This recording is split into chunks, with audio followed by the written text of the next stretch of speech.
Today,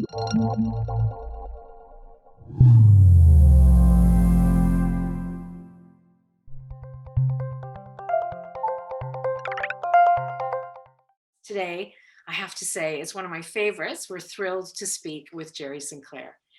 Gerri has had an impressive career, and she's currently BC's Innovation Commissioner. We'll hear a bit more about the path to becoming the Innovation Commissioner in a moment.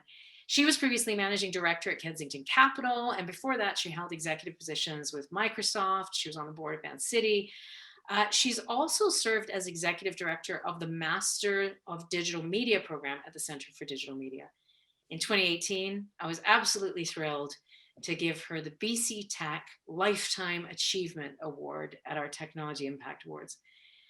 She's, as Innovation Commissioner, she supports the implementation of innovation and technology-related priorities and helps BC's tech sector grow, providing lots of great advice to government. So we're thrilled to have her with us today. Please join me in welcoming Gerri. Gerri, it's really good to have you with us. It's great to be here, Jill. I really enjoyed the video, by the way, and the polls as well. I took notes. Fantastic. Be sure to share those results with you afterwards.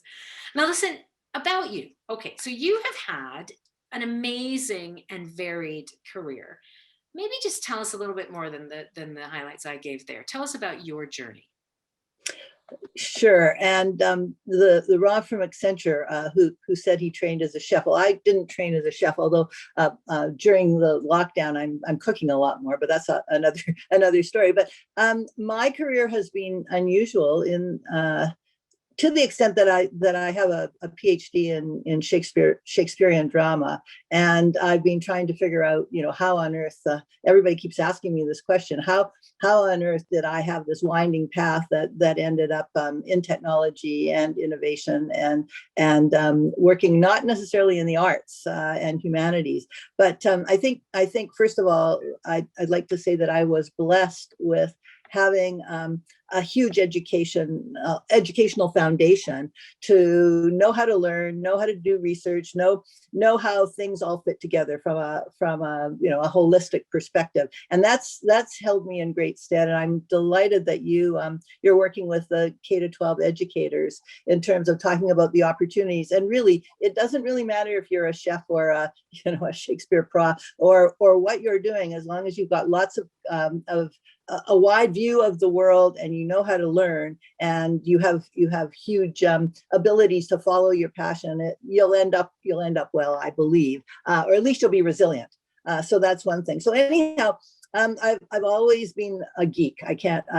That's part of my nature. And I played with dolls, sure, but I also had a chemistry set and I played with blocks, and I had a stamp collection, and I also loved to take apart motors and put them back together again. So I kind of had that dual career. I shifted careers and got into technology and went back to school and studied computer science at a certain point. And I'm not going to go through all of that stuff, but it was really being a mother, and my son was interested in video games. So I decided that we better learn how to program them rather than just, consuming them. So that really changed me. And I saw that actually coders are going to become the artists of the 21st century. So I better go back to school. So I did that. And then from there, I started to teach at Simon Fraser in computers and education. I spun out some technology into a startup and then rode the bubble for 5 years, 5 harrowing and exciting years, until just as the bubble was bursting, we managed to sell the company to Microsoft, which was a very good thing and a relief. And I worked for Microsoft for a couple of years as country manager for MSN Networks. Came back to BC to create the Center for Digital Media and the master's program, with a few little side steps into government. I was Premier Campbell's first president of the PTC, and I also worked for Minister of Industry Canada as the chair of the Telecom Policy Review panel. So as you can see, I'm actually hyperactive and I have attention deficit. So I move back and forth. I've been on a number of public boards, and I also was a venture capitalist. I decided that that when I was building my company, I was convinced I could do a much better job of supporting the companies in my own VCs do. And apologies if there are any of them online today. But when the opportunity came to become the managing director and lead the BC Tech Fund, I jumped at that. And so I think that was a pretty full career, and I thought it was about time to retire. And so I was looking forward to a retirement in 2020. And that kind of brings you up to date with my career journey, except for this last little jig I'm on. Yeah. Well, fantastic arc, and we can see so much variability there. It's a great example for others. But now the thing is, though, I could have sworn, right, that you retired, right? You definitely retired, and you don't seem very retired now. So, Yeah. so True. what was it about this job that lured you out of retirement? Well, I did announce my retirement in January of 2020 and agreed to stay on with Kensington for 3 months to wrap things up and ensure a smooth transition. And so I was supposed to finish up on March 30th. On March 12th, we launched the Women in Finance and Women Entrepreneurs website, the Trailblazers project. That was the last public event that I went to. And March 13th, we closed down the office, and the rest is history. We went into lockdown. And so I think one of the things that hit me very hard was, as someone at the end of my career, also looking forward to retirement in the sense of, I can travel and I can write my book and I can, all the good things. And then finding that, and we weren't traveling anywhere, all the trips were canceled. I didn't have any heart to write anything because I was so depressed and obsessed with the pandemic. And the next part of it was, I'm in that older demographic that is seen as vulnerable, sidelined, needed to be protected, and it didn't feel right for me. So I was in a funk, like in a huge funk. So when the folks from the government came to talk to me about this position to become the innovation commissioner, it wasn't that difficult to seduce me, I guess, is the point. But the message was very powerful. And the message was, where the government really sees the role of innovation. It's through this facing the pandemic. The government has really come to respect the BC tech sector and its role in coming together in terms of dealing with the crisis, the health crisis, as well as the economic crisis that was confronting us. And so we'd like, the pitch was to me, we'd like you to help in terms of technology adoption and dispersion throughout the economy, but focused on economic recovery, number one, and then the role of technology in future prosperity of the province. And that's a hard pitch to say no to. And so I said yes. Well, that's fantastic. I mean, that's always been the dream, right? Like, let's build a really strong and thriving tech sector, but let's also make sure that technology is absolutely infused across the economy. And maybe that's a silver lining of COVID, right? If it's helped government and from the premier on down just to understand exactly practically how technology can help, that's great, right? So I'm excited to hear that that's the atmosphere that you're sort of working within. So, okay, so that's the dream. That's the dream that attracted you to the job. That makes sense. Reality check. Yes. Yep. What's it actually been like? Like, what has it been what you hoped it would be when you joined? Well, let's say that starting a new role in the midst of COVID is a challenge, as everyone knows. There is no question about it. And for me, being in my home office in Vancouver when the team is in Victoria, and hoping to have influence when I'm a person that works with networking, personal relationships, understanding context. And so working remotely has, as we all know, its benefits, but it does have huge drawbacks. So that, I mean, it's been a challenge to actually feel like I'm a full participating member of a team when I'm working remotely. And I, it's one of the things that I think we still need some technology to help us with, but that's another story we can talk about in terms of you guys do it very well. This is pretty damn good, I would say. But still, it's so much better to be close and feel the pheromones of the people we're connecting with. So that's number one. The second thing is almost immediate. First of all, there were travel advisories. I was going on a tour of the regions. That was my plan. I booked my appointments and all of my stays in the late summer, and then the second wave of COVID hit, so that all went on hold. And then the announcement of an election, and then we went into an interregnum period. So I've been chomping at the bit to do stuff, but there have been, let's say, systemic forces at work that have dampened my dopamine seeking behavior, my goal seeking behavior, and caused me to kind of cool my jets a bit.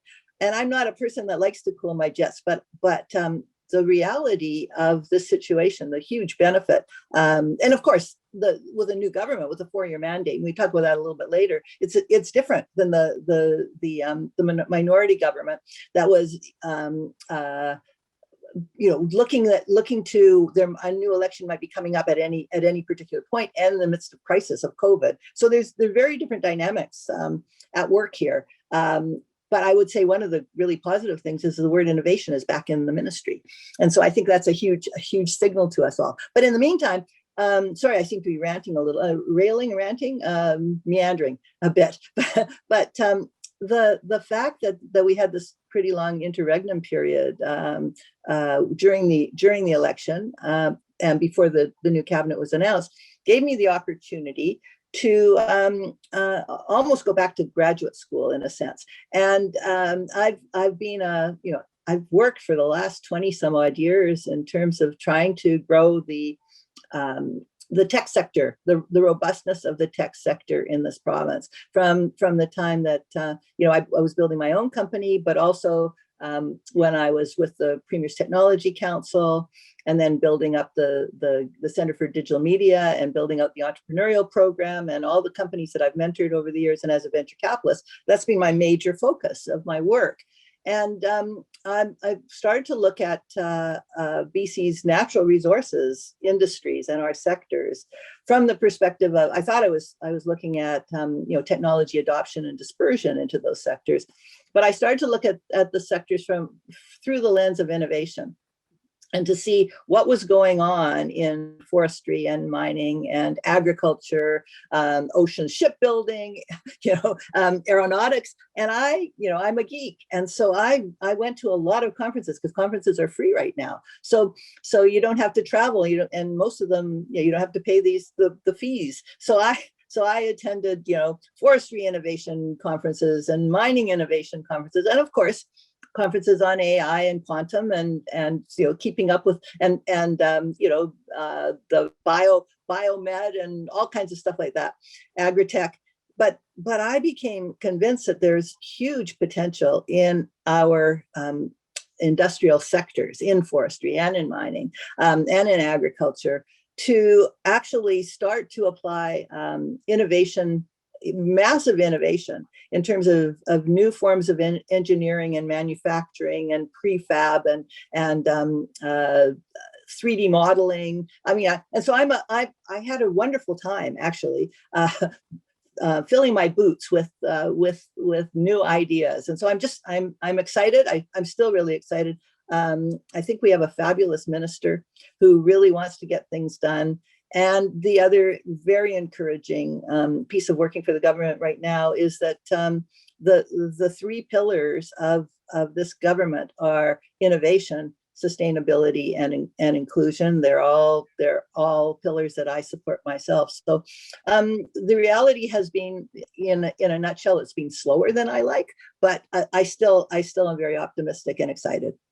Oh, that's awesome. Well, I think we can say that you and I are aligned, right? So I would agree. I mean, we understand all the challenges of the last 6 months, but now we're a bit sort of impatient, certainly in the tech and innovation sector, to let's see what we can now do together, right? To tackle those challenges. I totally agree with you. There is so much potential in our traditional industries to learn from how things are done elsewhere in the world, the innovation that's applied there, and to learn from the innovation that's in the local tech sector, right? And working together, I'm really convinced that that we can find ways to really unlock value right across the province, and right across the economy. So maybe that's a good way for me to sort of focus you next, right? So we've seen the big picture. We understand what you were attracted to. We understand the philosophy. Um, but what can we now do? What can we practically, tangibly do together to advance innovation and really grow the tech sector in BC? Uh, yeah. So I've been thinking a lot about this, and one of the things that strikes me from this new role, because I've been meeting with all kinds of people, and all kinds of people have been pitching me as well, and surprise, but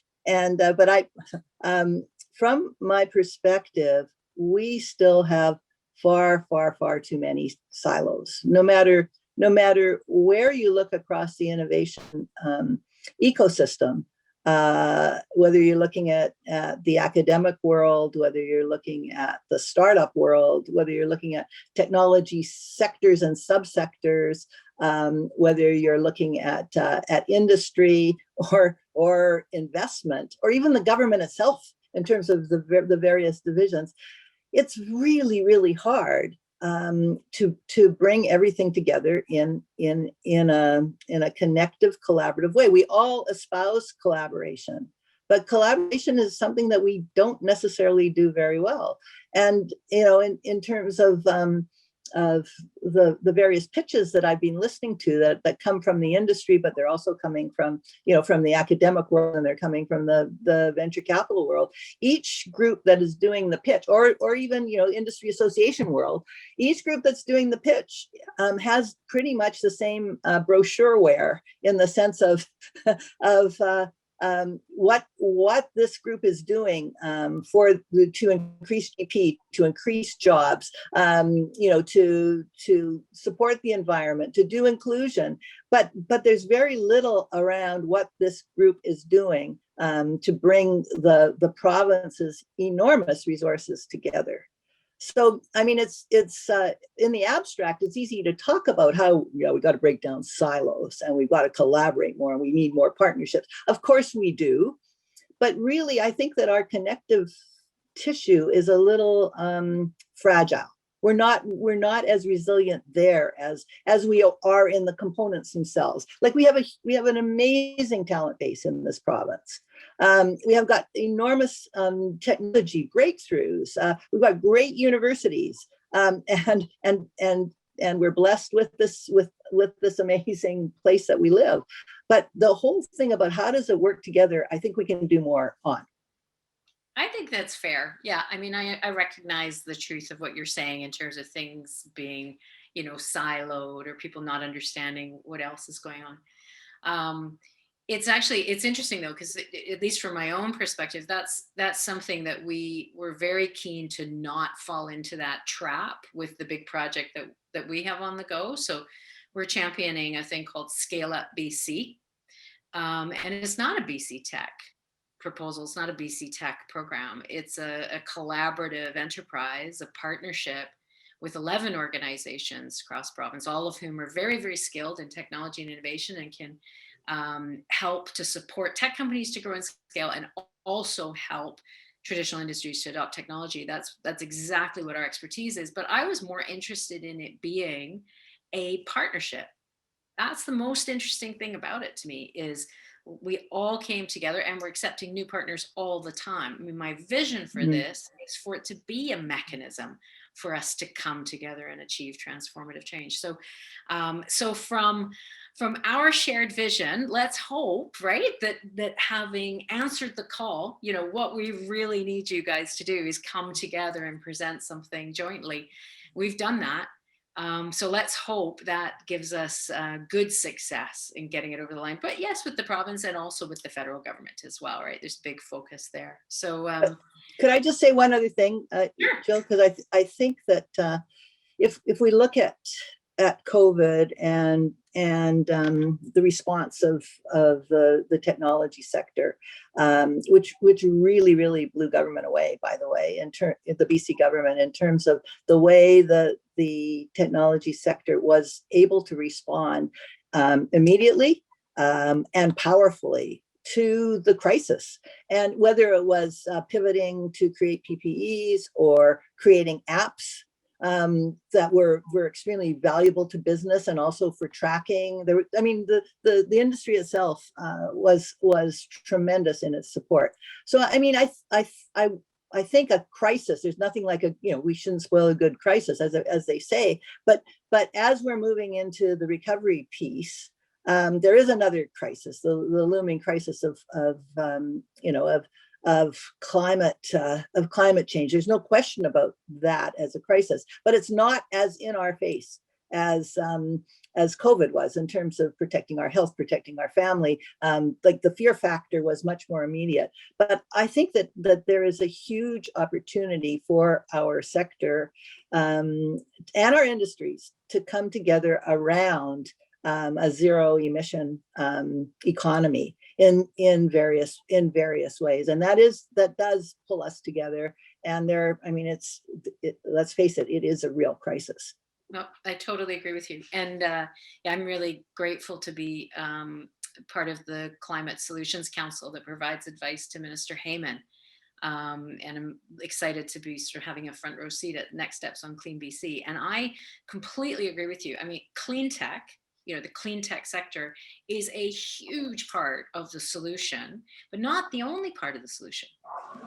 And what I always like to say is there are classic technology solutions, there are classic software solutions that will deliver green outcomes, because that's what our focus is, right? So I have the thing I like to say is clean is the side effect of smart. Right? If we get smarter about our business processes, about the way in which we bring products to market, distribute them, disseminate them, then we will find that not only do we save money and we save time and we create better and more interesting jobs, we also usually have an emissions reduction positive impact. So becoming smarter in every industry is going to be a key part of achieving a more sustainable climate across the world. So, and it's really a tremendous opportunity, because it's great that our government locally is taking it seriously, but governments all over the world are taking it seriously. So there's a global market for this work, and I'm excited about the opportunities for BC companies. Can I say something that's maybe controversial? We agree too much, Jill. So maybe. Yeah. In my my advanced old age, I'm now looking at technology subsectors differently. And the whole notion of clean tech isn't really a sector or a subsector. I mean, it has many different kinds of technologies and solutions, whether it's water purification or renewable energy or waste management, they're all different. They're very, very different. And so clean tech in itself is an instrument. It's a technology. And one of the things, and I've come from the university environment. I've spun out technology. I've been helping on the commercialization of research front for many, many years. And I've also been on the venture capital side. I've grown a business, and I think that we need to move away from technology looking for customers and looking for markets, like great breakthrough technology, and now we're looking for the customer and we're looking for the market from the perspective of solutions driven innovation. And so, as you say, there, through business itself, there are many, many needs for clean technology, and I agree with you completely that smart technology. Like, I also think that BC already is one of the cleanest and greenest jurisdictions in the world, and we could be the smartest as well. And so that really is the challenge. And I agree with you. If we focus on smart, we get cleaner and greener. That's awesome. Okay, well, clearly you and I are agreeing too much. So we will Yeah. bring in the audience in a moment. I've just got one more question for you. And thank you to the team behind the scenes for sharing that link to more details about the Scale Up BC initiative if you're interested. But you were telling us, Gerri, that in the response to the pandemic, the tech sector really shone. And I found that certainly with my front row seat in tech, but I'm thrilled to hear that that's the impression within government as well, because I would describe BC's tech sector as a group of people who are powered by the desire to do good in the world and looking for ways for their technology to achieve that. And so I just think COVID really brought out the very best of our sector. And I'm really glad that you saw that. Can you tell us a little bit about how the tech sector came together in response to the pandemic, or what some of the things were that we did that were really helpful? I've got my own specific examples that I love, but is there anything that really shone for you?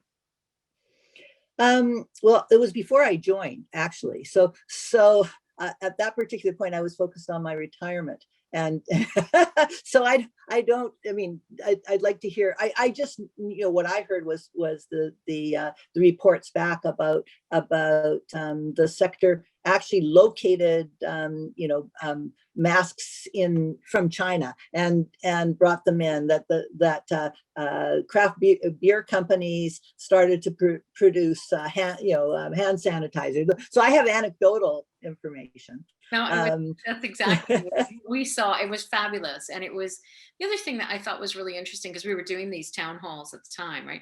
I could not get the tech sector to tell me about their problems, because they wanted to talk about the Yes. problems of other people. They wanted to talk about the problems of Main Street, the problems of small business, the problems of rural and remote communities. They wanted to talk about, let's do something serious on diversity and inclusion, because now is the time.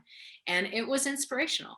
It really was inspirational. So the pivots that I saw tech companies do, whether it was to help source PPE or create a COVID app or create hand sanitizer, or just people continuing to support their local coffee shop and their local sandwich shop and their restaurants and try to build stronger communities. It was really inspirational. So I certainly doubled down on my commitment to the sector during COVID, and I'm delighted that came across. So listen, let's go now. Let me just have a quick look at the chat to see if I've got, I don't see any questions there yet. Oh, good. I've got one, but just encourage people. We've got quite a number of people on the phone today, on the Zoom today. So probably does make sense to raise your questions in the chat. That's probably the most productive way for me to put them to Gerri. So let's start with David's question. How do we help underserved regions, so his example is Northern BC, evolve from a primarily resource-based economy to really participating in the digital economy? So what are your thoughts on that, Gerri? Yeah, well, actually, just earlier this week, I had the privilege to address the iCube conference, and it was a conference focused on youth talent in the North. Okay, and so for me, I always start with education, David. So the whole point is that we have so many underserved communities, and there's huge unemployment in these communities as well. And the whole point is how can we help the youth in these communities to find not just employment but good employment. And so one of the things that's happened is that as we all know, there are a few silver linings to COVID, and that is the recognition that you can work remotely. And I think that this working remotely goes both ways. Not only if you're living in the north, you can have access to jobs anywhere. But if you're living in an urban center, you can also have access to jobs in the north, or even consider moving to the rural remote communities, because not only, of course, is the cost of living lower, the community spirit is more vibrant, but you also can work from anywhere as well. So I think that I think one of the first places to start is in talent development, and across all areas of the the supply chain of talent. So whether you're talking about entry level jobs, or whether you're talking about postdocs in forest fire management, and the pine beetle, whatever it is, there's a whole gradation of different kinds of jobs that are desperately needed all across the province. I mean, we know that most businesses are going to need people who are trained in one aspect or another of AI. Mm-hmm. And so how do we well, first of all, how can we tell which courses or skills do you need to fulfill which role, whether it's entry level all the way through? So we've got a lot of work to do, but in short, I think that we need to start with talent. Focus on talent. Okay, that's great. Eric has put a question in the chat, and I remember this was a question that was actually asked of Jason Smith, the co-founder of Clue, at the last meeting, and he very kindly recommended that we ask it of you instead. Oh, well, okay. He declined to answer. So, what are some ways that government can support scale-ups? So, what's your thought on that? Okay. Well, I thank you, Jason, for to me. I mean, I've been working in this field for the last 20 years, and we know about access to capital, access to talent, access to markets. Those are the big three. And what are the government programs that support helping companies gain greater access to the resources that they need to scale? And I know it's front of mind for the BC government in terms of looking at why do companies leave the province. Okay, so obviously companies leave the province because there are better opportunities elsewhere, and they generally involve access to talent, access to capital, and access to markets. But I think one of the things that would be really helpful is if we could put our heads together. This is another area for collaboration, and think about, aside from the common things about, okay, we need more venture capital, or we need more positions, more funding for education, or we need government better procurement, and we know all of those things, and I know that the government's working on all of those. But is there anything that we can do in terms of creating a more hospitable environment so that companies want to stay? That they make the choice to stay here as opposed to go. And it's a difficult one. And the other part I'm really and IP, of course, is a factor. So that's another. And I know the government's working on the IP area. But one of the things I'm really interested in is, so my own company was on a path towards an IPO, and the bubble burst under us, and we were lucky actually to be saved in terms of a sale to Microsoft. But I felt like I had failed, because all of those jobs were leaving British Columbia and they were moving to Redmond, because it was not on the table with Microsoft at that particular point to allow a company to stay where it grew and was born. And so, but the good news is about 80% of the people have returned, and they've created new startups, and they're working in our in various companies, and they're contributing to the economy. So I'm kind of thinking about a boomeranger effect. uh, as well. And from that perspective, so what can we do in terms of the retentive fabric of our communities, so that if folks do leave, they do come back? Awesome.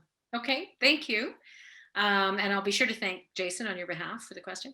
I want to go to Dan Berger in the chat. So Dan at the VRAR Society has got a front row seat at one of the most interesting areas of technology, right, in British Columbia. And he's rightly pointing out that it's a huge strength of ours. We're really in a sort of top 1 or 2 or 3 in the world. How is the province supporting our industry is his question. So it's a key area of strength. It's a technology that's part of the future. What is the province's view on supporting the industry? And I see Liddy, doubling up on that question. So it's a popular one. Well, I wish I could speak for the province.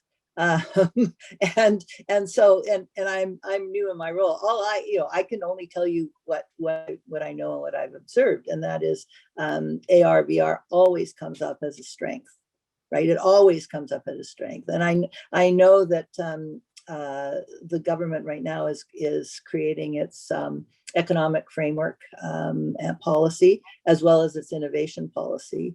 And I do know that focus on our sectors of strength is going to be a very important component. So there's no question. And from my perspective, it's, again, I think that you can look at AR and VR in a silo and say, okay, this is a sector, we have tremendous talent here. What can we do to grow this sector?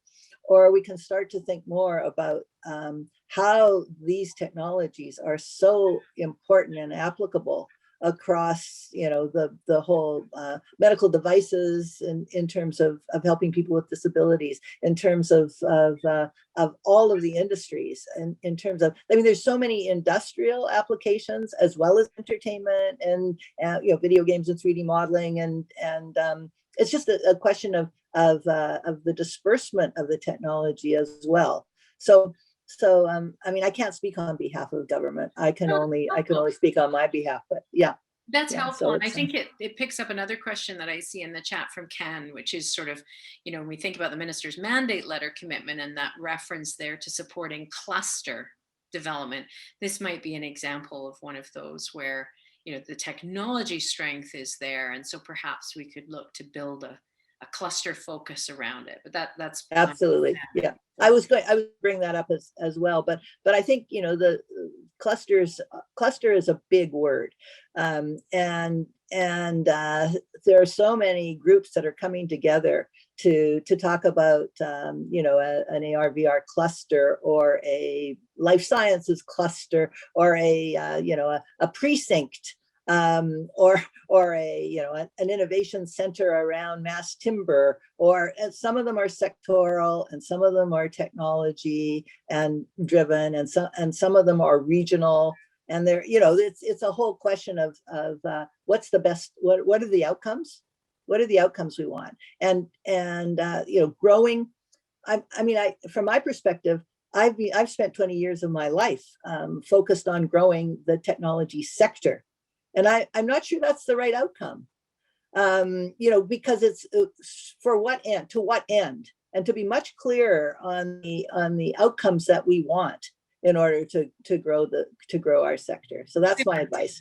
Well, I am totally happy to challenge you on that. We're going to have to agree to disagree on that one. I am totally convinced that we need to grow our sector. Sure, we need to increase innovation and technology use in other sectors, but technology is going to be one of the major industries and driver of growth and wealth and tax receipts and great jobs across the world. And I want BC to have one of the best possible tech environments. So I'll take that one on.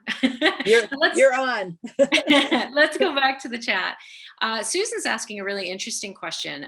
So can you, she's asking about supports, but you've explained that you're not in a position to answer on that, but she's raising the point around knowledge-based innovation rather than product-based innovation. So she's an ocean engineer working within the consulting industry. And I think it does raise this interesting question of what is innovation? And innovation includes, but isn't limited to technology. It isn't limited to products. And often the most interesting and revolutionary ways to modernize a business will include this kind of knowledge-based approach that Susan's talking about. So clearly we need talent who can do that, and we need to ensure that those businesses can thrive. That sounds like it's something that is central to your thinking, but she's clearly putting forward that, you know, it should be high on your agenda. Yeah, I agree, and you can tell that I'm a a knowledge junkie, and there's also the whole spillover effect of know-how, as well as knowledge, and in terms of how it moves through the innovation ecosystem. And it's not just the under the auspices of university research where knowledge, where knowledge can based innovation can take place. So that's one thing. The other thing that I think is really important is, and that goes back to entrepreneurship and innovation, and that is, there a number of researchers have drawn the differences between invention and innovation. And so invention is coming up with an idea, and innovation is giving that idea impact in the world. So from my perspective, knowledge is important. And I would, I've always said, or for a number of years, I've said that in knowledge and innovation needs to, the importance of both knowledge and innovation and their impacts needs to start in kindergarten. The whole notion that you can come up with an idea that's based on knowledge, or your own knowledge or somebody else's knowledge, you can come up with an idea and figure out a way for it to have impact in the world. And the impact is not only economic impact, that's one thing. I mean, you can start with your little lemonade stand or whatever it is, but it's impact in the world, economic impact, social impact, and environmental impact. And that's where innovation really moves to the center. And that's when you start to think about innovation within the in impact framework. And I think that's when you really get things done.